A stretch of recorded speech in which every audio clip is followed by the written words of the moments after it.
Hello everyone. Bihar के शिक्षक भर्ती परीक्षा में भारत के भूगोल से जितने भी क्वेश्चंस पूछे गए थे वो सारे के सारे क्वेश्चंस हम लोग इस वीडियो सीरीज में डिस्कस करने वाले हैं। और हर एक क्वेश्चन की टैगलाइन आपको यहाँ पर देखने को मिल जाएगी कि बीपीएससी ने कौन सा क्वेश्चन कौन सी टीआरई में कौन सी तारीख को और कौन से शिफ्ट में पूछा है, वो भी आप यहाँ पर देख पाएंगे। तो चलिए शुरू करते हैं। आज का पहला क्वेश्चन कह रहा है कि निम्नलिखित देशों में से किसकी भारत के साथ सबसे अधिक लंबी सीमा है। तो भारत के साथ में सबसे अधिक अंतर्राष्ट्रीय सीमा बनाने वाला जो देश है वो है बांग्लादेश। कौन सा है? बांग्लादेश है। इसलिए जो ऑप्शन सी है ये बिल्कुल सही होगा। ये कितने किलोमीटर की सीमा बनाता है भारत के साथ में? तो ये जो है वो 4096 किलोमीटर की सीमा जो है वो भारत के साथ में बनाता है। इसको भी आप याद रखिएगा। और इसके अलावा ये जो है वो भारत के कुल 5 राज्यों के साथ में अपनी सीमा बनाता है, ये भी आप ध्यान रखिएगा। अगर आप मैप में देखें बांग्लादेश को तो बांग्लादेश आपको यहाँ पर देखने को मिलेगा। ये है बांग्लादेश जिसकी राजधानी जो है वो ढाका है। और ये जो है वो भारत के साथ में कुल 4096 किलोमीटर की सीमा जो है वो 4096 किलोमीटर की सीमा बनाता है। इसको आप ध्यान रखिएगा। और ये 5 राज्यों के साथ में सीमा बनाता है। कौन कौन से राज्य हैं? तो इधर पश्चिम के साइड में आप देखेंगे तो यहाँ पर जो है वो पश्चिम बंगाल है। यहाँ पर पश्चिम बंगाल है। उसके बाद फिर यहाँ उत्तर के साइड में देखेंगे तो यहाँ पर असम के साथ में बनाता है। उसके बाद फिर ये मेघालय के साथ में सीमा बनाता है। मेघालय के बाद फिर ये थोड़ा सा असम के साथ में सीमा बनाता है। उसके बाद फिर ये त्रिपुरा के साथ में सीमा बनाता है। उसके बाद फिर ये मिजोरम के साथ में बनाता है। इस तरीके से ये कुल जो है वो 5 राज्यों के साथ में अपनी सीमा साझा करता है। इसको आप ध्यान रखिएगा। और जो बांग्लादेश की सीमा रेखा है भारत के साथ में, वो जो है वो भारत के साथ में पड़ोसी देशों के साथ में बनाई गई सीमा रेखा में सबसे ज़्यादा है। इसको भी आप ध्यान रखिएगा। अच्छा, भारत जो है वो सबसे छोटी सीमा रेखा किसके साथ में बनाता है? तो भारत जो है वो अफगानिस्तान के साथ में सबसे छोटी सीमा रेखा बनाता है। और कहाँ पर? तो ये जो है वो लद्दाख वाले क्षेत्र में बनाता है, यहाँ पर पीओके वाले क्षेत्र में। और इसकी लंबाई कितनी है? तो इसकी लंबाई जो है वो 106 किलोमीटर है। केवल कितनी है? 106 किलोमीटर। और ये जो है वो पीओके वाले के साथ में बनाता है। इसको भी आप ध्यान रखिएगा। Next question. ये क्वेश्चन कह रहा है कि सूर्य से पृथ्वी की कितनी दूरी है। तो सूर्य से पृथ्वी की जो दूरी है वो जो है वो 93 मिलियन मील है। इसलिए जो ऑप्शन ए में दिया है 93 मिलियन मील, ये बिल्कुल सही हो जाएगा। अगर आप मैप में इसको देखें तो यहाँ पर ये जो है ये सूरज है। और यहाँ पर तीसरे नंबर पर आपको पृथ्वी देखने को मिलेगी। और यहाँ सूरज से लेकर के पृथ्वी के बीच की जो दूरी है ये जो है वो 93 मिलियन मील है। इसको आप ध्यान रखिएगा। अच्छा, सूरज के जो सबसे पास का ग्रह है वो कौन सा है? तो वो ये वाला है। और इसका नाम जो है वो बुध है। क्या नाम है? तो इसका नाम बुध है। और ये कितनी दूरी पर है सूर्य से? तो ये जो है वो 46 मिलियन मील इसकी दूरी पर है। ये आप ध्यान रखिएगा कि जो बुध है वो सूर्य के सबसे नज़दीक का ग्रह है। और ये जो है वो 46 मिलियन मील की दूरी पर है। और सूर्य से जो सबसे अधिक दूरी पर ग्रह है वो कौन सा है? तो वो है नेपच्यून, जो कि आपको यहाँ पर देखने को मिलेगा नेपच्यून। और सूर्य से नेपच्यून के बीच की दूरी कितनी है? तो ये जो दूरी है वो है 2.8 बिलियन मील। इसको भी आप ध्यान रखिएगा। Next question. ये क्वेश्चन कह रहा है कि भारत के कुल भू क्षेत्र में पर्वतों का हिस्सा कितना है।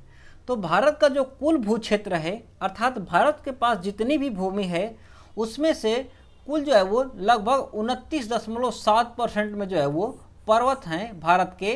और इसके करीब वाला जो ऑप्शन दिया हुआ है वो 30% का है। इसलिए जो ऑप्शन ए है ये बिल्कुल सही हो जाएगा। ये जो 29.7% है इसमें से भी अगर पूछ ले कि ऊंचे पर्वतों वाला कितना हिस्सा है और जो पहाड़ियां हैं उनका कितना हिस्सा है, तो जो ऊंचे पर्वतों वाला हिस्सा जो है वो 10.6% का है। कितने का है?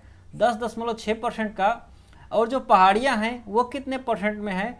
तो ये जो है वो 18.7% में जो है वो पहाड़ियाँ हैं। इसको भी आप ध्यान रखिएगा। Next question. ये क्वेश्चन कह रहा है कि निम्नलिखित नगरों में से कौन सा नगर कर्क रेखा के उत्तर में अवस्थित है। तो कर्क रेखा में के उत्तर में अवस्थित जो नगर है वो इन तीनों में से आइजोल है, जो कि मिजोरम की राजधानी है, इसलिए जो ऑप्शन बी है ये बिल्कुल सही होगा। अगर आप मैप में देखें तो जो कर्क रेखा है वो भारत के भारत के बीचों बीच से होकर के जाती है और ये जो है वो 23.5 डिग्री पर होकर के गुजरती है, इसको भी आप ध्यान रखिएगा।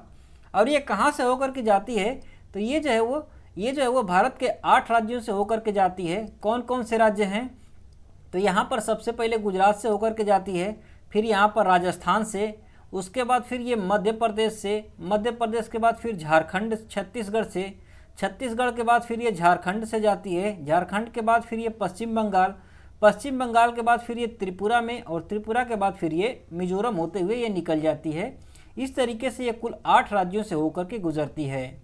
और यहाँ पर आप देख सकते हैं कि जो भोपाल है वो जो है वो कर्क रेखा के दक्षिण में स्थित है। यहाँ पर आप देख सकते हैं कि जो रायपुर है छत्तीसगढ़ की राजधानी, ये भी कर्क रेखा के दक्षिण में ही है। जो झारखंड की राजधानी रांची है ये भी कर्क रेखा के दक्षिण में है, लेकिन ये जो आइजोल है ये कर्क रेखा के उत्तर में स्थित है। और ये जो अगरतला त्रिपुरा की राजधानी है ये भी कर्क रेखा के उत्तर में ही है, इसको भी आप ध्यान रखिएगा। नेक्स्ट क्वेश्चन, ये क्वेश्चन कह रहा है कि भारत का सबसे शुष्क स्थान कौन सा है। तो भारत में जो सबसे शुष्क स्थान है वो है राजस्थान का जैसलमेर। कौन सा है, राजस्थान का जैसलमेर, इसलिए जो ऑप्शन बी है ये बिल्कुल सही होगा। और ये शुष्क स्थान क्यों है, क्योंकि यहाँ पर जो है वो लगभग जो है वो 10 सेंटीमीटर ही वर्षा होती है, इसलिए ये जो है वो भारत का सबसे शुष्क स्थान है जो कि राजस्थान में पड़ता है। अगर आप मैप में देखें तो ये है राजस्थान, और यहाँ पर आपको कुछ अरावली पर्वत यहाँ पर देखने को मिलेगा, गुजरात से लेकर के राजस्थान होते हुए हरियाणा दिल्ली तक ऐसे ही फैला हुआ है। और इसके जो पश्चिम में ये जो एरिया है यहीं पर ये जो है यही है जैसलमेर, और ये पश्चिम में होने के कारण ही यहाँ पर बरसात बहुत ही कम होती है, इसी की वजह से ये जो है वो भारत का सबसे शुष्क एरिया है। नेक्स्ट क्वेश्चन, ये क्वेश्चन कह रहा है कि भारत के कितने राज्यों की सामान्य सीमा कॉमन बॉर्डर पाकिस्तान एवं बांग्लादेश के साथ में है। अर्थात भारत के ऐसे कितने राज्य हैं जो कि बांग्लादेश के साथ में भी और पाकिस्तान के साथ में भी सीमा साझा करते हैं। तो ऐसे राज्य जो हैं वो भारत में एक भी नहीं है, कोई भी नहीं है, इसलिए उपर्युक्त में से कोई नहीं वाला जो ऑप्शन है ये बिल्कुल सही हो जाएगा। अगर आप इसको मैप में देखेंगे तब आपको अच्छे से समझ में आएगा कि यहाँ पर आप देख रहे हैं कि यहाँ पर ये पाकिस्तान है, और इधर के साइड में यहाँ पर देखेंगे तो ये बांग्लादेश है, और इसके बीच में ऐसा भारत का कोई भी राज्य नहीं है जो कि दोनों देशों के साथ में सीमाएं बना रहा हो। इसलिए ऐसे राज्यों की संख्या कुल कितनी है, तो ऐसे राज्यों की संख्या कुल 0 है। ये जो पाकिस्तान है इसके साथ में जो है वो कुल 3 राज्य अपनी सीमा बनाते हैं, और 2 यूटी इसके साथ में अपनी सीमा बनाते हैं। राज्य कौन कौन से हैं, तो यहाँ पर आप देखेंगे तो पाकिस्तान के साथ में यहाँ पर गुजरात सीमा बनाता है, उसके बाद फिर यहाँ पर राजस्थान बनाता है, राजस्थान के बाद फिर यहाँ पर ये पंजाब अपनी सीमा बनाता है। ये 3 राज्य हैं जो कि पाकिस्तान के साथ में अपनी सीमा बनाते हैं। उसके बाद यहाँ ऊपर के साइड में यहाँ पर जम्मू कश्मीर और लद्दाख, ये जो है ये 2 यूटी हैं भारत के जो कि पाकिस्तान के साथ में अपनी सीमा बनाते हैं। इसके अलावा ये जो बांग्लादेश है इसके साथ में भारत के कुल 5 राज्य बनाते हैं सीमा। कौन कौन से, तो पश्चिम बंगाल है, यहाँ पर मेघालय है, फिर असम है, फिर त्रिपुरा है, उसके बाद फिर ये मिजोरम है। इस तरीके से कुल 5 राज्य जो है वो भारत के साथ में बांग्लादेश के साथ में अपनी सीमा बनाते हैं। और बांग्लादेश के साथ में भारत की जो सीमा है वो कितने किलोमीटर की है, तो ये जो है वो 4096 किलोमीटर की सीमा रेखा है, जो कि सबसे लंबी सीमा रेखा है भारत के साथ में किसी भी देश के साथ में। नेक्स्ट क्वेश्चन, ये क्वेश्चन कह रहा है कि कर्क रेखा द्वारा सर्वाधिक क्षेत्र आच्छादित है कौन से पठार में। कौन से पठार में सर्वाधिक जो है वो कर्क रेखा की लंबाई है वो पूछ रहा है। तो अगर पठारों में देखा जाए तो जो मालवा का पठार है यहाँ पर जो है वो कर्क रेखा की लंबाई सबसे अधिक है, इसलिए जो ऑप्शन बी होगा ये बिल्कुल सही होगा। अगर आप मैप में देखें तो जो कर्क रेखा है वो भारत में जो है वो 23.5 डिग्री से होकर के गुजरती है, और वो जो है वो कुछ यहाँ से होकर के गुजरती है, गुजरात राजस्थान होते हुए यहाँ से ऐसे होकर के ये गुजरती है। और यहाँ से जब आप देखेंगे तो यहाँ पर ये आपको मालवा का पठार मिलेगा राजस्थान वाले क्षेत्र में, और यहाँ पर जो है वो कर्क रेखा की लंबाई सबसे ज़्यादा है। उसके बाद यहाँ पर बघेलखंड का पठार मिलेगा, यहाँ पर ऊपर, यहाँ पर ये सीमा बनाता है। उसके बाद ये नागपुर का पठार जो है यहाँ पर ऊपरी वाले हिस्से में जो है वो कर्क रेखा गुजरती है, इसलिए जो मालवा का जो पठार है यहाँ पर जो है वो कर्क रेखा की लंबाई सबसे अधिक है, इसको आप ध्यान रखिएगा। नेक्स्ट क्वेश्चन, ये क्वेश्चन कह रहा है कि उत्तराखंड का कौन सा जिला तिब्बत सीमा से नहीं लगा हुआ है। तो तिब्बत सीमा से पूछे या चाइना से पूछे, दोनों एक ही बात है, क्योंकि चाइना जो है वो तिब्बत पर पूरी तरीके से कब्जा कर चुका है। इसीलिए उत्तराखंड का जो अल्मोड़ा जिला है वो जो है वो तिब्बत से या चाइना से अपनी सीमा नहीं बनाता है, इसलिए जो ऑप्शन सी है ये बिल्कुल सही होगा। अगर आप मैप में देखेंगे तो ये है उत्तराखंड और इधर के साइड में जो है वो चाइना है, चाइना कह लीजिए, या इधर के साइड में जो है वो तिब्बत है, इधर के साइड में उत्तर प्रदेश है, इधर के साइड में उत्तर प्रदेश है। और यहाँ से आप देखेंगे तो यहाँ पर उत्तरकाशी जो है वो अपना सीमा बनाता है चाइना के साथ में या तिब्बत के साथ में कह लीजिए। उसके बाद यहाँ पर चमोली भी अपनी सीमा बनाता है और यहाँ पर पिथौरागढ़ है, ये भी अपनी सीमा बनाता है। मतलब कि उत्तराखंड के 3 जिले ऐसे हैं जो कि चाइना के साथ में अपनी सीमा बनाते हैं। अगर अल्मोड़ा की बात करें तो अल्मोड़ा आपको यहाँ पर बीच में देखने को मिलेगा, जो कि किसी भी देश के साथ में या किसी भी राज्य के साथ में जो है वो अपनी सीमा नहीं साझा करता है, इसको भी आप ध्यान रखिएगा। नेक्स्ट क्वेश्चन, ये क्वेश्चन कह रहा है कि किस पठार पर कर्क रेखा तथा भारतीय मानक समय रेखा एक दूसरे को काटती हैं। तो कर्क रेखा और भारत का जो मानक समय रेखा है ये दोनों के दोनों जो हैं वो आपस में बघेलखंड के पठार पर मिलते हैं। कहाँ पर? तो छत्तीसगढ़ में बघेलखंड के पठार पर मिलते हैं, इसलिए जो ऑप्शन बी है ये बिल्कुल सही होगा। अगर आप मैप में देखेंगे तो जो भारत का मानक समय रेखा है वो जो है वो 82.5 डिग्री से होकर के गुजरता है, और ये 82.5 डिग्री वो कुछ यहाँ से होकर के गुजरता है। कहाँ से? तो ये जो है वो कुछ यहाँ से होकर के गुजरता है, यूपी के इलाहाबाद से। और जो कर्क रेखा है वो 23.5 डिग्री पर गुजरती है, और कहाँ से? तो 23.5 डिग्री जो है वो यहाँ से गुजरता है, और दोनों के दोनों जो है यहाँ पर आपस में बघेलखंड में ये आकर के काटते हैं, इसको आप ध्यान रखिएगा। और ये कौन सी जगह है? तो ये जो है वो छत्तीसगढ़ राज्य है। कौन सा? तो ये जो है वो छत्तीसगढ़ राज्य है, इसको आप ध्यान रखिएगा। और ये छत्तीसगढ़ के राज्य का कौन सा जिला है? तो ये जो है वो सूरजपुर जिला है। कौन सा? सूरजपुर जिला है, इसको भी आप ध्यान रखिएगा। नेक्स्ट क्वेश्चन, ये क्वेश्चन कह रहा है कि शांत घाटी किस राज्य में स्थित है। तो जो शांत घाटी है ये जो है वो केरल राज्य में स्थित है। कहाँ पर? केरल राज्य में स्थित है, इसलिए जो ऑप्शन सी है ये बिल्कुल सही होगा। ये जो है वो केरल राज्य में जो नीलगिरी पर्वत है उसी पर स्थित है ये शांत घाटी, इसको आप ध्यान रखिएगा। और ये केरल राज्य का जिला कौन सा है? तो ये जो है वो पलक्कड़म जिला है, ये जो है वो पलक्कड़ जिला है, इसको भी आप ध्यान रखिएगा कि केरल राज्य के पलक्कड़ जिला में जो नीलगिरी पर्वत है उसी पर ये शांत घाटी स्थित है, इसको आप ध्यान रखिएगा। इसके अलावा एक और क्वेश्चन पूछा जाता है कि फूलों की घाटी कहाँ पर स्थित है। तो फूलों की जो घाटी है वो उत्तराखंड राज्य में स्थित है, इसको भी आप ध्यान रखिएगा।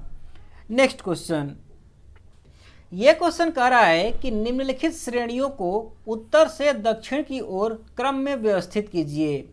तो भारत की ये जो 4 श्रेणियाँ दिया हुआ है इनको उत्तर से दक्षिण की क्रम में अगर व्यवस्थित करेंगे तो सबसे उत्तर में जो है वो काराकोरम श्रेणी आता है। कौन सा है? काराकोरम है।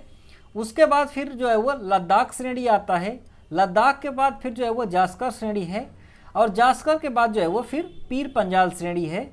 इस तरीके से ये जो क्रम बना वो बना 1 2 1, ये बना, ये जो है वो बना 2 1 2 1 4 और 3 का। 2 1 4 और 3 जो है वो ऑप्शन बी में दिया हुआ है, इसलिए जो ऑप्शन बी है ये बिल्कुल सही हो जाएगा। अगर आप इसको मैप में देखना चाहें तो यहाँ पर जो सबसे ऊपर यहाँ पर दिख रही है ये है काराकोरम श्रेणी। कौन सी है? ये है काराकोरम श्रेणी। इसके बाद ये जो इसके नीचे वाली श्रेणी है ये है लद्दाख श्रेणी। कौन सी है? लद्दाख श्रेणी। उसके बाद ये इसके जो नीचे है ये है जास्कर श्रेणी, इसके बाद जास्कर श्रेणी है, और इसके बाद ये जो इसके नीचे दिख रही है जो कि ग्रेटर हिमालय का भाग है ये जो है वो पीर पंजाल श्रेणी है, इसको आप ध्यान रखिएगा। और भारत की जो सबसे ऊंची चोटी है वो जो है वो कौन सी है, तो वो है K2, और वो जो है वो इसी काराकोरम श्रेणी में यहाँ पर स्थित है, इसको भी आप ध्यान रखिएगा। और ये जो क्षेत्र है ये पीओके वाला क्षेत्र है, इसको भी आप ध्यान रखिएगा। और विश्व की जो सबसे ऊंची चोटी है माउंट एवरेस्ट, वो कहाँ पर है, तो वो है नेपाल में, और वो जो है वो कुछ यहाँ पर स्थित है, इसको भी आप ध्यान रखेंगे। नेक्स्ट क्वेश्चन, ये क्वेश्चन कह रहा है कि निम्नलिखित क्षेत्रों में से किसकी न्यून हिम रेखाएं हैं, तो हिम रेखाएं सबसे कम किसकी हैं वो पूछ रहा है। तो सबसे पहली बात कि हिम रेखा क्या होता है, तो पर्वतों के ऊपर जो ग्लेशियर जमे होते हैं उसी को जो है वो हिम रेखा कहा जाता है। जब ये बड़े पैमाने पर जमे होते हैं इसी को जो है वो हिम रेखा कहा जाता है। और जो ऑप्शन दिया गया है, ये जो 3 ऑप्शन दिए गए हैं, इनमें से जो सबसे न्यून हिम रेखा है वो जो है वो आल्प्स क्षेत्र में पाई जाती है, इसलिए जो ऑप्शन सी है ये बिल्कुल सही होगा। अगर भारत की दृष्टि से बात करें कि भारत की दृष्टि से हिम रेखा सबसे ज़्यादा कहाँ पर पाई जाती है, तो भारत की दृष्टि से जो सबसे ज़्यादा हिम रेखा है वो हिमालय वाले क्षेत्र में पाई जाती है, और इसकी लंबाई कितनी है, तो ये जो है वो 4500 मीटर इसकी लंबाई है, इसको भी आप ध्यान रखेंगे। अगर आल्प्स की बात करें कि इसकी लंबाई कितनी है, तो इसकी लंबाई जो है वो कुल 2700 मीटर है। कितनी है, 2700 मीटर है, और हिमालय वाले क्षेत्र की 4500 है, इसको आप ध्यान रखिएगा। नेक्स्ट क्वेश्चन, ये क्वेश्चन कह रहा है कि भौगोलिक क्षेत्र के अनुसार भारत की निम्नलिखित भौतिक इकाइयों को आरोही क्रम में व्यवस्थित कीजिए। तो भारत की जो भौतिक इकाइयाँ दी गई हैं इनको जो है वो बढ़ते क्रम में हमें सेट करना है। तो चलिए देखते हैं। तो जो पहला वाला दिया है, जो एक दिया हुआ है, ये है केंद्रीय उच्च भूमि, और ये जो केंद्रीय उच्च भूमि है वो भारत का लगभग 27% जो क्षेत्रफल है वो कवर करती है। इसके बाद मैदान जो दिया है दूसरे में, ये जो मैदान है वो भारत का लगभग 43% जो क्षेत्रफल है वो कवर करता है। इसके बाद जो उत्तरी मैदान है, उत्तरी जो पर्वत है भारत का, ये जो पर्वतीय वाला क्षेत्र है ये लगभग जो है वो 18% क्षेत्र कवर करता है। इसके बाद जो तटीय मैदान है ये लगभग जो है वो 2.4% जो है वो कवर करता है। इस तरीके से अगर इसको जो है वो आरोही क्रम में सेट करेंगे तो सबसे पहले आएगा 3, उसके बाद फिर कौन आएगा, इसके बाद आएगा 4, 4 के बाद फिर आएगा 1, 1 के बाद आएगा फिर 2, 4, 3, 4, 1 और 2, 3, 4, 1 और 2 किसी भी ऑप्शन में नहीं दिया हुआ है, इसीलिए उपयुक्त में से कोई नहीं वाला जो ऑप्शन है ये बिल्कुल सही हो जाएगा। नेक्स्ट क्वेश्चन, ये क्वेश्चन कह रहा है कि मालनाड क्षेत्र का संबंध निम्नलिखित में से भारत के किस पठार से है। तो जो मालनाड है इसका संबंध जो कर्नाटक का पठार है इससे है, इसलिए जो ऑप्शन सी है ये बिल्कुल सही होगा। ये जो कर्नाटक का पठार है इस पर जो काली मिट्टी पाई जाती है, इस पर जो काली मिट्टी पाई जाती है इसको जो है वो करनाल कहा जाता है। क्या कहा जाता है, तो इसको जो है वो करनाल कहा जाता है, और इसी करनाल शब्द से जो है ये मालनाड बना है। क्या बना है, तो उसी से जो है वो मालनाड क्षेत्र बना है, इसको आप ध्यान रखिएगा। नेक्स्ट क्वेश्चन, ये क्वेश्चन कह रहा है कि सतलुज और काली नदियों के बीच स्थित हिमालय के भाग को निम्नलिखित में से किस नाम से जाना जाता है। तो सतलुज नदी और काली नदी इन दोनों के बीच में जो हिमालय का क्षेत्र है उसको जो है वो कुमाऊं हिमालय के नाम से जाना जाता है, इसलिए जो ऑप्शन ए है ये बिल्कुल सही होगा। अगर आप मैप में देखेंगे तो यहाँ पर ये राकसताल से निकलती है सतलुज नदी, और ये जाकर के मिठानकोट में सिंधु नदी से मिल जाती है सतलुज नदी, और यहाँ पर ये काली नदी है जो कि नेपाल हिमालय से निकल करके आती है, और इनके बीच में ये जो हिमालय है इसी को जो है वो कुमाऊं हिमालय कहा जाता है। क्या कहा जाता है, तो इसको जो है वो कुमाऊं हिमालय कहा जाता है, और ये जो है वो उत्तराखंड राज्य में स्थित है, इसको आप ध्यान रखिएगा। इसके अलावा यहाँ से एक सिंधु नदी निकल करके आती है, और सिंधु नदी और ये सतलुज नदी, इन दो नदियों के बीच में जो हिमालय वाला क्षेत्र है इसको जो है वो पंजाब हिमालय के नाम से जाना जाता है। किस नाम से, इसको जो है वो पंजाब हिमालय से नाम से जाना जाता है, इसको आप ध्यान रखिएगा। इसके अलावा ये जो काली नदी है और ये एक तीस्ता नदी है, इसके बीच का जो हिमालय है इसको जो है इसको नेपाल हिमालय के नाम से जाना जाता है। किस नाम से, नेपाल हिमालय के नाम से जाना जाता है। इसके अलावा ये तीस्ता नदी और ये जो है वो ब्रह्मपुत्रा नदी, इसके बीच में जो हिमालय का क्षेत्र है इसको जो है वो असम हिमालय के नाम से जाना जाता है। किस नाम से, तो इसको जो है वो असम हिमालय के नाम से जाना जाता है। इसको भी आप ध्यान रखिएगा। नेक्स्ट क्वेश्चन, ये क्वेश्चन कह रहा है कि चांप झील, ऑक्सबो झील कहाँ पर पाई जाती है। तो जो ऑक्सबो झील होती है, चांप झील या गोखुर झील कह लीजिए, ये जो है वो नदी घाटियों में पाई जाती हैं, इसलिए जो ऑप्शन बी है ये बिल्कुल सही होगा। ये जो चांप झील है इसका निर्माण कैसे होता है, तो जब नदियाँ हिमालय से उतर करके आती हैं या पर्वतीय क्षेत्रों से उतर करके जब मैदानी क्षेत्रों में आती हैं, तो नदियाँ जब मैदानी क्षेत्रों में आने के बाद ये जो है वो विसर्प का निर्माण करती हैं, मतलब ऐसे घूम घूम करके जाती हैं। लेकिन कभी कभी ऐसा होता है कि पहाड़ों पर जो है ज़्यादा बरसात हो जाती है और नदियों का बहाव तेज़ हो जाता है, तो ये नदियाँ क्या करती हैं कि वो अपना रास्ता बदल देती हैं, और ये नदी जो यहाँ से घूम करके जा रही थी वो जो है वो अब यहीं से प्रवाहित होने लगी, और ये जो है इतना क्षेत्र जो है वो काट करके इसने छोड़ दिया। और जब इसने काट दिया ये वाला क्षेत्र, तो उसके बाद यहाँ पर जल जमाव हो जाता है, और ये जो जल जमाव हो जाता है इसी ये जो है वो झील नुमा रूप ले लेता है, और इसी को जो है वो चांप झील या ऑक्सबो झील या गोखुर झील के नाम से जाना जाता है। नेक्स्ट क्वेश्चन, ये क्वेश्चन कह रहा है कि चिनाब नदी अंततः सिंधु नदी में कहाँ पर मिलती है। तो जो चिनाब नदी है वो सिंधु नदी में जाकर के मिठानकोट में मिलती है। कहाँ पर? मिठानकोट पाकिस्तान में मिलती है, इसलिए जो ऑप्शन ए है ये बिल्कुल सही होगा। अगर आप मैप में देखेंगे तो यहाँ पर ये है चिनाब नदी, जो कि हिमाचल प्रदेश से निकलती है। हिमाचल प्रदेश में यहाँ पर बारालाचाला दर्रा है, और इसी के दोनों किनारे से दो जलधाराएं निकलती हैं। एक को चंद्रा कहा जाता है, और एक को भागा कहा जाता है। और यही दोनों आकर के जब मिलती हैं तो यहाँ से जो है वो चंद्रभागा नदी का निर्माण होता है, और उसी को जो है वो चिनाब नदी के नाम से जाना जाता है। और ये जो है वो जम्मू कश्मीर होते हुए पाकिस्तान में प्रवेश कर जाती है, और पाकिस्तान होते हुए ये जा करके पाकिस्तान में यहाँ पर सिंधु नदी से आकर के मिठानकोट में मिल जाती है। इसके अलावा अगर हम लोग बात करें कि जो सिंधु नदी है इसकी और कौन कौन सी सहायक नदियाँ हैं, तो इसकी सहायक नदियों में है झेलम नदी, चिनाब नदी तो है ये है, इसके अलावा रावी नदी है, रावी नदी के अलावा ब्यास नदी है, ब्यास के अलावा सतलुज नदी है। ये सारी की सारी जो है वो सिंधु नदी की सहायक नदियाँ हैं, इसको आप ध्यान रखिएगा। नेक्स्ट क्वेश्चन, ये क्वेश्चन कह रहा है कि निम्नलिखित नदियों में से सबसे बड़ा जलग्रह क्षेत्र किसका है। तो सबसे बड़ा अगर जलग्रह क्षेत्र देखा जाए तो वो तो गंगा नदी का है। किसका है? गंगा नदी का है। लेकिन ये जो ऑप्शन दिए गए हैं इनमें से अगर देखा जाए तो जो पोन्नानी नदी है इसका जलग्रह क्षेत्र जो है वो इनमें से अधिक है, इसलिए जो ऑप्शन बी है ये बिल्कुल सही होगा। ये जो पोन्नानी नदी है इसी को भरत पूजा के भी नाम से जाना जाता है, इसको भी आप ध्यान रखिएगा कि इसी को जो है वो भरत पूजा भी कहा जाता है। अच्छा, एक बात और कि ये जो जलग्रह क्षेत्र है इसका क्या मतलब हुआ। तो मान लीजिए कि कोई ये नदी है जो कि पहाड़ों से निकल करके आ रही है और ये जा करके यहाँ पर समुद्र में मिल जा रही है, ये एक नदी है। तो यहाँ से जहाँ से पानी इसमें आ रहा है यहाँ से इसको बंद कर दीजिए आप, और यहाँ ये जा करके जहाँ समुद्र में मिल रही है यहाँ पर भी इसको बंद कर दीजिए। उसके बाद यहाँ से नाप लीजिए इसकी लंबाई कितनी है और इसकी चौड़ाई कितनी है, और उसको आपस में आप गुणा कर दीजिए, इसको आपस में गुणा कर दीजिए, तो जो मिलेगा उसी को जो है वो जलग्रह क्षेत्र कहा जाता है। इसको आप ध्यान रखिएगा। नेक्स्ट क्वेश्चन, ये क्वेश्चन कह रहा है कि कोसी मैदान की मध्य समुद्री तल से औसत ऊंचाई कितनी है। तो समुद्र तल से जो कोसी मैदान है इसकी ऊंचाई कितनी है, तो इसकी ऊंचाई जो है वो लगभग 30 मीटर है, इसलिए जो ऑप्शन सी है ये बिल्कुल सही होगा।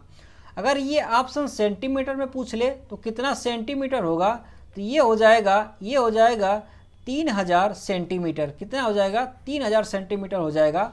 कहीं कहीं 3000 सेंटीमीटर आपको देखने को मिलेगा, कहीं कहीं आपको 30 मीटर में देखने को मिलेगा। दोनों ऑप्शन बिल्कुल सही होंगे, इसको आप ध्यान रखिएगा। नेक्स्ट क्वेश्चन, ये क्वेश्चन कह रहा है कि गंडक नदी का दूसरा नाम क्या है। तो जो गंडक नदी है इसी को जो है वो नारायणी नदी के नाम से भी जाना जाता है, इसलिए जो ऑप्शन सी है ये बिल्कुल सही होगा। ये जो गंडक नदी है ये जो है वो गंगा की सहायक नदी है। किसकी सहायक नदी है? तो गंगा की सहायक नदी है। और ये कहाँ से निकलती है? तो ये निकलती है तिब्बत वाले क्षेत्र से। कहाँ से? तिब्बत वाले क्षेत्र से निकलती है। उसके बाद फिर ये नेपाल में बहती है, नेपाल के बाद ये भारत में प्रवेश करती है, और भारत का जो बिहार राज्य है वहाँ पर ये बहती है, और बिहार राज्य का जो पटना शहर है वहाँ पर पटना शहर में ये आकर के गंगा से मिल जाती है और आकर के गंगा में विलीन हो जाती है। इसको भी आप ध्यान रखिएगा। तो फ्रेंड्स, इस वीडियो में बस इतना ही। बाकी के जो क्वेश्चंस हैं वो आपको नेक्स्ट वीडियो में मिलेंगे, जिसका लिंक आपको डिस्क्रिप्शन बॉक्स में मिल जाएगा, वहाँ से आप जा कर के देख सकते हैं। और ये वीडियो आपको कैसा लगा आप हमें कमेंट बॉक्स में ज़रूर बताएं। अगर ये वीडियो अच्छा लगा हो तो वीडियो को लाइक करिएगा। बाकी के जो आने वाले वीडियोस हैं उनका नोटिफिकेशन पाने के लिए चैनल को सब्सक्राइब भी कर लीजिएगा। Thanks for watching. Have a nice day. Thank you.